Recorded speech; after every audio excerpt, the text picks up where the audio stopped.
What's up, everybody? Welcome to Chronicles of Chef. I'm Scott Hamilton, and today we got Freezer Dive Episode 5. Handheld meat pies on the menu. Let's go.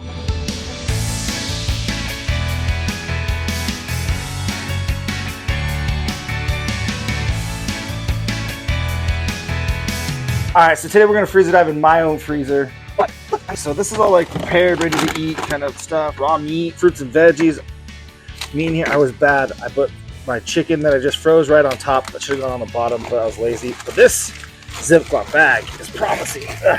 Oop, on sale. Frostbitten. I think that this is gonna work. Let's see here. What do we got? Fully cooked links. So this is my Italian sausage that I bought on sale a while back.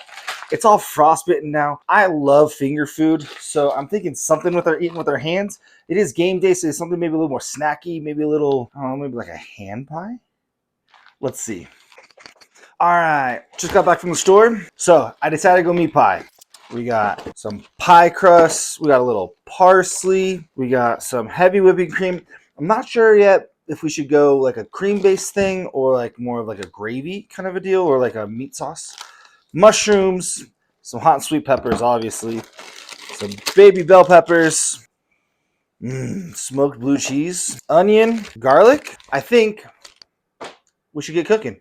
All right, so first things first, let's get some of these sausages thawing out. As I was thinking about all of this, I decided that I think we should go more of like a gravy rather than like a cream-based sauce. We might make it creamy, we'll see. But we're gonna do, you know what? We'll do 4. I'll have those for lunch later. And what we're gonna do is we're gonna thaw them and create a stock or a broth with it all at the same time. Make our lives kind of easy in that regard. We're going to use some of this tomato bouillon kind of a deal. It's chicken and tomato in there.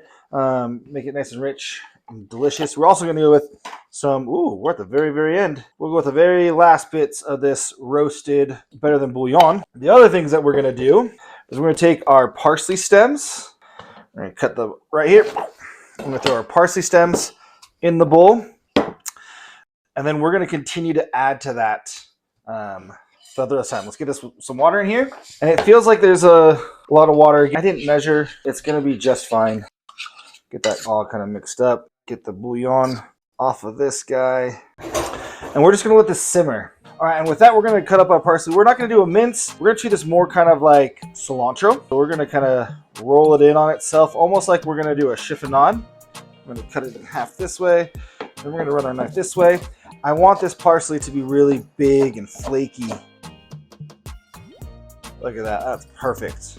All right, so we can go ahead and get this guy. We'll throw this extra stuff in there into a bowl for our mise en place. Next, we're going to go ahead and do our onion. And again, I'm going to throw all my scraps into this stock pot here just to kind of build up those flavors, get them nice and delicious. And we are going to do half this onion. We're going to cut it really, we're going to more mince it. On this half, we're going to do more of a mince. And it doesn't need to be perfect. It's going to go into a hand pie. It's all good. Perfect. Now that's going to sweat down really, really nicely. Give us kind of like more of like a caramelized onion flavor. Going to go in here. And all these extras, it's no big deal. We're just going to go ahead and drop them in here. The other half of the onion, we're going to do more of like a small dice. I want good texture out of them. This, I want to have a little bit of a crunch and a bite. And this guy, we'll put them in at the same time as the peppers so they both kind of hold that integrity of their structure and their crunch. Perfect. These guys in the bowl. I need a little more elbow room. I forgot this. I'm going to throw a beer into this stock because why not? And again, we're just adding more flavor. This is amber ale, and we're just going to let that kind of cook down. And this is just going to be a reduction sauce that's going to be phenomenal. Just adding layers and layers of flavor. All right, that stock's going great now. Let's mince up some garlic here. Looking for just about a tablespoon or so. And like I always say, if you want to use jarred garlic, use it, do it to it. If you want to just use powdered garlic, granulated garlic, garlic salt, you just want garlic. Now, this is my preference here, doing nice fresh garlic, but you do you. Whatever is easiest for you, whatever helps you get into the kitchen and play with food is the way that you should cook. Then you can slowly make adjustments as you go. Or don't, because it's delicious either way. All right, I am enjoying that mince right there. Throw those over there. All right, next. I love these hot, sweet little pepperdew peppers, cante peppers. There's all sorts of names for them, but I love them. All right, we are gonna do a little splash of the juices in there because, again, why not add flavor wherever we can and however we can. We're gonna do 1, 2, 3, 4, 5, 6, 7. Sure. About half-ish the container, and we're gonna leave these kind of a little bit more chunky. We're definitely gonna run our knife through them well. Medium to small dice kind of range. Not necessarily looking for a whole mince. These guys, whoop, we're gonna throw in with our onions. Now for some baby bell peppers. I got baby bell peppers because, one, I don't want to use the whole bag. There's also potential of like, oh, maybe we stuff these. Maybe I put them out with a dip. And I wanted a variety of colors. And this is a cheaper way to get a variety of colors than getting multiple big bell peppers. And then what do you do with cut out half of them? But now I have a good little stash for dips, stuff the peppers. We have all sorts of options. Now let's get to these guys. So we're gonna go ahead and cut the top off, cut them in half. Now this is the one thing I'm not gonna put into this stock, because these peppers, what we're gonna waste of the peppers is all the things that make pepper bitter. The pith, the white part, we don't want any of that kind of stuff. That's just gonna make the stock turn bitter. Beer's bitter enough as it is, so we don't need to add any more bitterness to it. Beautiful. That's about the size that we're looking for. It's matching our onions, it's matching the other peppers that we made, so that will be perfect. All right, let's get this guy in here. Now let's bust through these things.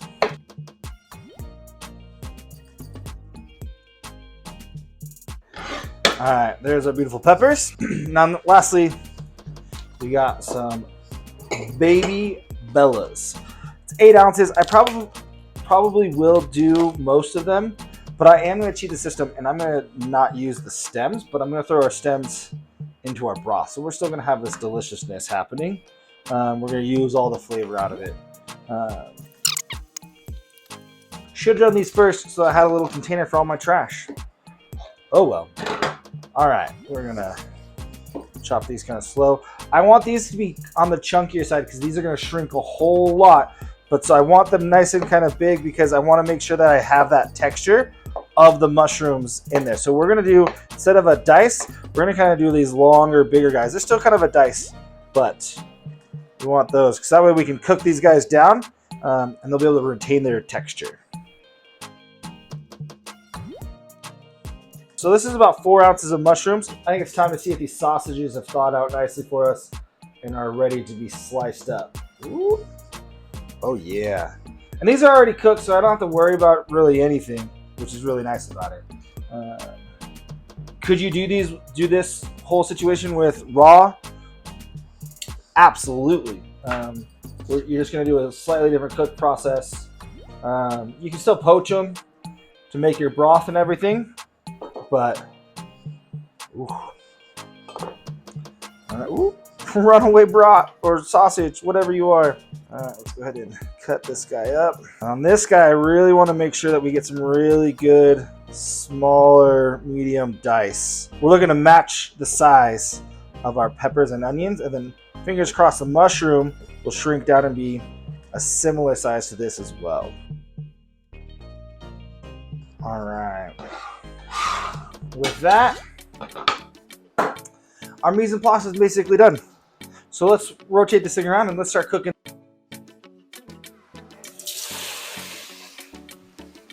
All right, we got some decent beating.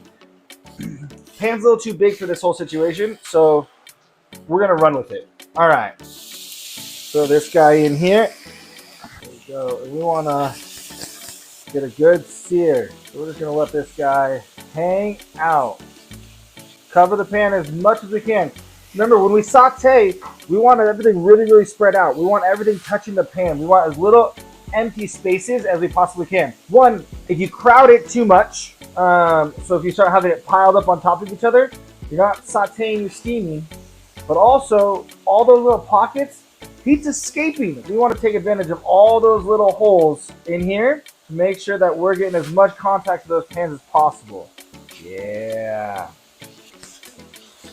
And this is one of those times where you got to be patient. You gotta be patient. You gotta let it sit. You gotta let it hang out. You gotta let it do its thing. It's gonna be okay. Oh yeah. Broth is rocking and rolling. Oh, smelling good.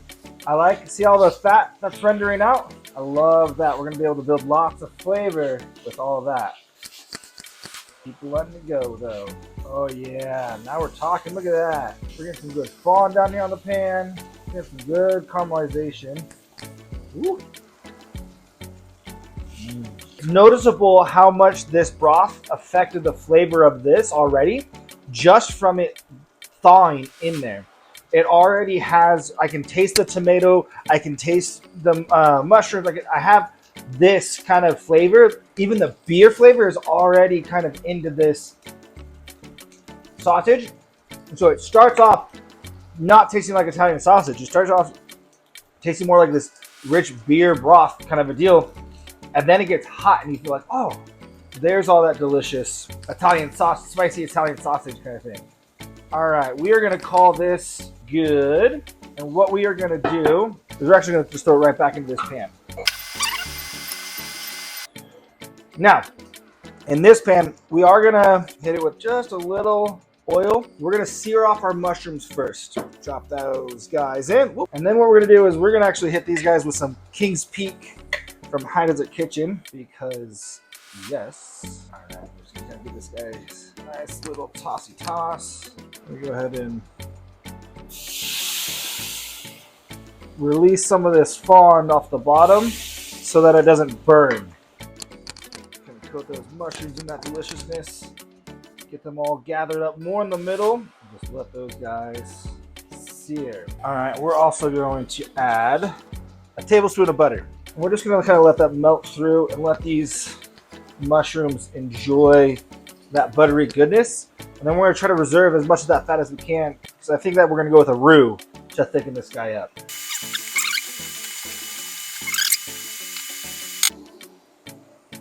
Oh, that smells so good. All right, we're actually gonna double up on this pan for a little bit, kind of pick up our cooking time and keep these little pile of mushrooms over here. See how much they've shrunk down though?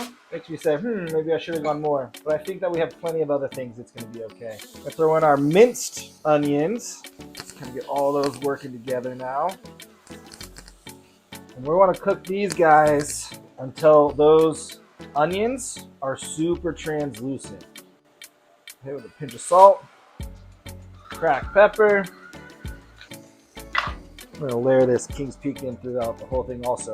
A pinch of that. The goal is going to be to use about a tablespoon or so of the King's Peak. We're just going to slowly be adding it as we go. There it is. Look at that. Mushrooms and onions are becoming friends. All right, we're going to go ahead and give ourselves a little splash of our stock, our brothy broth, and we're going to let this reduce down. Oh yeah. We're also going to go ahead right now and add some of this parsley. Again, we're just looking to layer in all the flavors. It's going to cook down. All right, that liquid is looking to be just about gone. We'll kind of move these guys over to the side of the pan and throw in a half tablespoon of butter. And let that melt down. Throw in our onions and peppadews. A little bit of salt, a little bit of black pepper, and of course, a pinch or two of King's Peak. Oh man, these smells. Woo-hoo-hoo-hoo. And now we get that color. Just let that kind of hang out. I've positioned this so that these guys, I want these to keep cooking slowly. I don't want them to burn or anything like that. So I've shifted them kind of off of my heat source. So they're on the edge, and I put my onions and peppers at the center of the heat source so that they can be cooking really well, really fast with that hot heat and everything. Go ahead and throw some green on those guys too. Let them develop that delicious flavor. All right. We hit this with broth. Oh no, we don't want that. And right now, each of these scoops of broth is probably about a quarter cup or so. We'll let that kind of cook down. Once that starts to kind of reduce and everything, we'll mix those mushrooms and the minced onions and everything in together, and we'll make this all into one big deliciousness. But we'll let this kind of develop its own flavor right here at first. All right, give this guy a mix. Oh, team, look at that. Oh my gosh. This is gonna be delicious, my friends. All right, we got most of that liquid is cooked away, which is perfect. So we're gonna do the same thing. We're gonna bring this guy all the way over here. Let these guys hang out over here.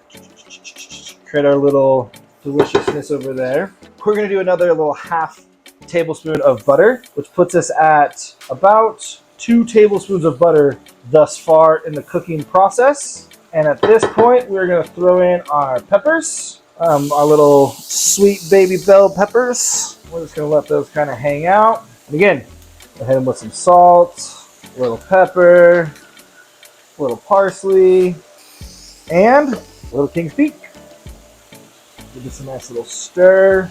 Now, this one we're not going to cook down nearly as much because I really want the peppers to have a good crunch. We're going to cook this all together, and then we're going to put it in an oven in a ham pie. So we want these really pretty close to raw. I'm just looking for a good little sear and a good start to the cooking process on them to make sure that we have a good amount of flavor happening with them. We're going to throw our garlic in with these guys right now. Oh, yeah. All right. We're going to call that good. Give them a good mix. All together. Oh, yeah. We're going to hit with a little bit more parsley. Just, again, layering in those flavors. The freshness. We're going to throw in our sausage. Give this a nice little toss. Oh, yeah. Now, with the sausage back in, I'm not going to stress too much about salt. These were salty. They tend to be salty to begin with. So you really have to start watching the amount of salt that you put in. But I am going to do a little King's Peak dash here. I think that it's time to put this into a delicious, saucy gravy situation. All right, we're gonna go ahead and do another little scoopy scoop here. We're getting to a point where we're gonna need to strain it. We're gonna let this cook down. We want this to kind of reduce, get thick and delicious. Then we are gonna turn this into a nice roux. We don't want this like super saucy. We just want a good sauce for it to settle in. Too saucy will prevent the pie crust from cooking properly. How we're looking here, we're gonna go ahead and open this guy up. And we're gonna throw in our last little tablespoon of butter. We'll just let that melt down in the middle.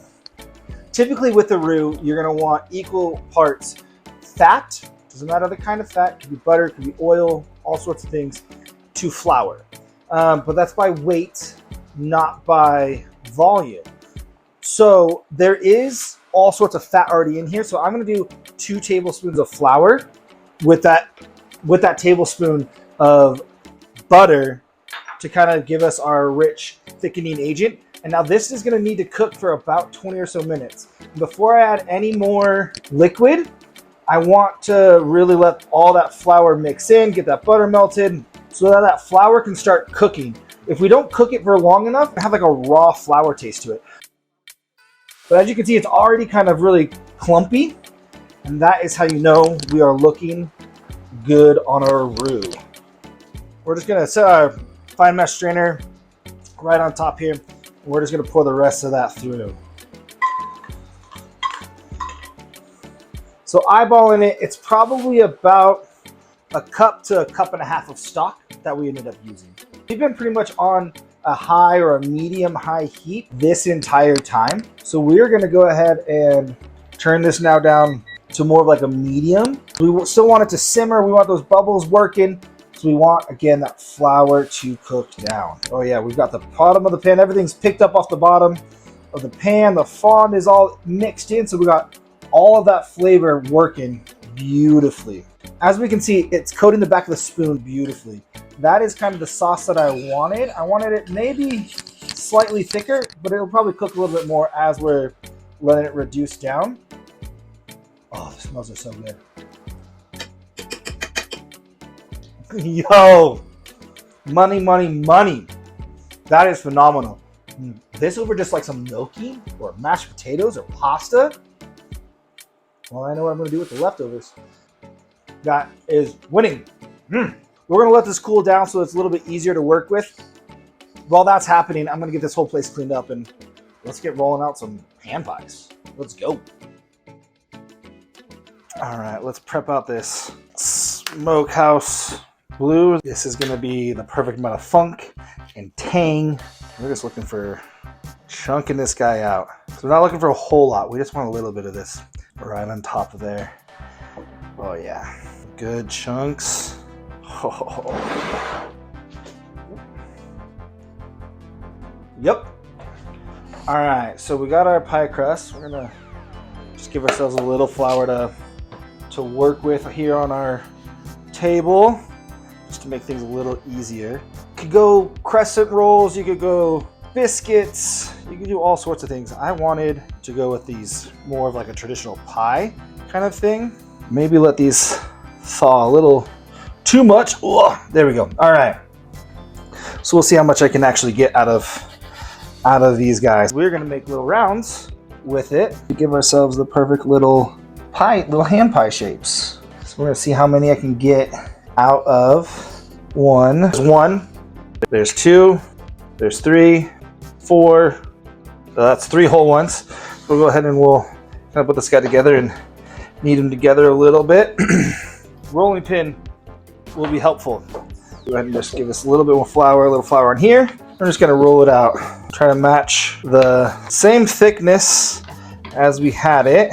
These are little guys. You could always make bigger ones. You could do a whole pie. But I want these little hand pies. I want this to be like a nice little platter that we have out. Is that a similar thickness? That's about the same thickness. Perfect. All right. Should have paid attention to the shape I was making to make sure I could have gotten more out of it, but I think that ain't bad.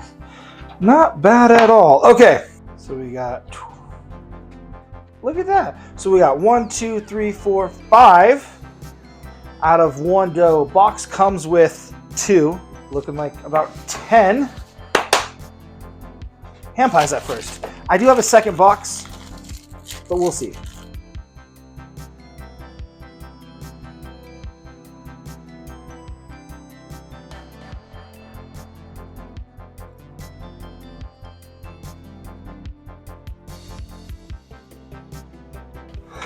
All right, so we got ourselves a non-stick pan here, and I'm gonna throw a few of these guys down. We'll see how many I can fit. All right, we got 9 on here. That ain't bad at all. So we're gonna go ahead and just puncture the bottom a little bit, and then we'll put slits on the top. Again, it doesn't need to be perfect, doesn't need to be kind of everywhere. We just wanna make sure that we're giving room for moisture to escape, and this will make sure that we don't have a bunch of like bubbles and things like that on the bottom. And notice how I focused more on the center of our little hand pie situation and not the edges, because we're gonna only put stuff in the middle, then we're gonna lay stuff over the top, and we're gonna crimp the sides down. Can we talk about how delicious this thing looks like? Ooh. Oh man, so good. All right, little filling. We're doing about a tablespoon or so.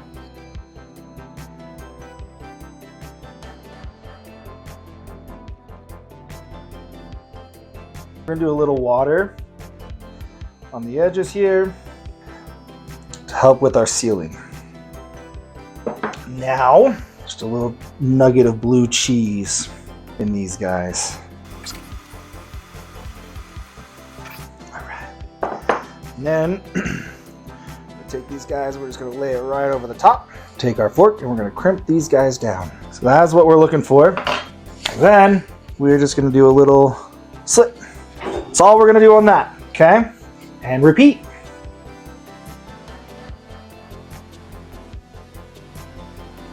The next thing we're gonna do is we're gonna do a little butter. We're gonna brush the tops with butter, but with that butter, we're gonna do a little bit of our parsley and also a little bit more King's Peak, just kind of round up those flavors and give it a really beautiful crust on top.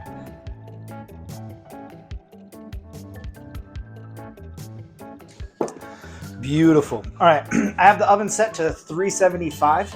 We're gonna pop these in, probably cook them for about 20 minutes or so to check on them. We'll get back. The smells are intoxicating. I'm loving it. All right, Need a little spatula sitch so that we can pull these guys off. Put them on a cooling rack over here so they don't get soggy on the bottom. Ooh! I've run out of rack space. We'll figure out something else. We'll just have to go straight onto here. The real problem now is waiting to eat one. Well, I think we're gonna start with this guy. That's, oh, it's so hot. We're gonna let these cool, and then we get them plated, and we'll try them. Let's go. All right, I can't resist any longer. Let's just try one of these guys. Oh yeah, look at that pulling apart. So this is what I was talking about where I wanted it saucy, but not saucy. Everything was gonna fall out or gloop everywhere. You can tell that there's a nice sauce on it, but it's not like, and so it'll have good moisture, but it's not gonna be like falling everywhere and dripping out. It's so hot. Oh, so good. Oh, that is good. Oh man, I am so excited. The pie crust is the right, for me, it was the right way to go. There's a good crunch to it. It's a little bit soft, but it's nice and buttery, delicious. It's not too flaky. It holds up to the sauce and the meat and everything really, really well. The flavor is so complex. There's a little bit of heat. You get that nuttiness from the beer. You get a little bitterness from the beer. All the vegetables are really good. I had a little mushroom in there. It gave this added like umami and a little bit of a soft chew to it. The meat's cooked well. The peppers are still a little bit, they have a little crunch. It almost is just like, oh, phenomenal. Get out of here. That is delicious. These are gonna be great game days. I'm gonna let things cool off before I really dive in and hurt myself. But I'm very interested. The amount of crust was really, really good on the half size. So I'm interested to see what this dough kind of feels like once it's kind of cooled down and everything. We'll cut one open. We'll see how things go. All right, let's try one of these guys. We're gonna first just break it in half here and look at that. So I went with the roux. I feel like it really holds the sauce really, really well. It's not leaking through, it's holding together. Got that little bit of blue cheese. I'm excited for that bite. Man, that is good. I will say, I was nervous that this was gonna be too much pie crust, which I know isn't really a thing. Pie crust is phenomenal and you want more pie crust than most of the pie filling most of the time. But the little one was good.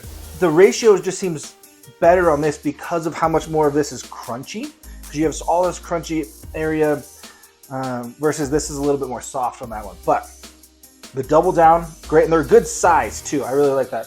I do wish I had something to dip them in. I think that could be really good. Maybe a French onion dip. That could work. A romesco sauce. That could work. Chimichurri. Slap a chimichurri on this thing and you got a winner for sure. The blue cheese in this though takes it to a whole nother level. It's rich and it's creamy and it's delicious by itself, and it has just this like umptious, really savory, a little bit of heat, a little bit of all those things. And then you get a bite of that blue cheese and it's just this like ride that it takes you on, and it's just this heavenly, rich and extra creamy. You get a little funk, you get this little brightness, you get a little bit of tang, and it cuts through all of that other stuff and just kind of makes everything else shine on this river of just delicious blue cheesiness. Love it. Heck yeah, dude. Thanks for watching this freezer dive. It was a lot of fun. These hand pies turned out phenomenal. I can't wait. I think Super Bowl and backpacking, hiking, breakfast. Oh my goodness. There's so many different things that we can do with these little hand pies. And I love that I was able to use up some ingredients, try some new things, and make something delicious. Make sure you like, subscribe, do all those fun things so that you can see when my next videos are coming out. Let me know down in the comments what kind of hand pie you'd like to make and what kind of doughs you want to see me kind of play with. We'll see you next time. Thanks.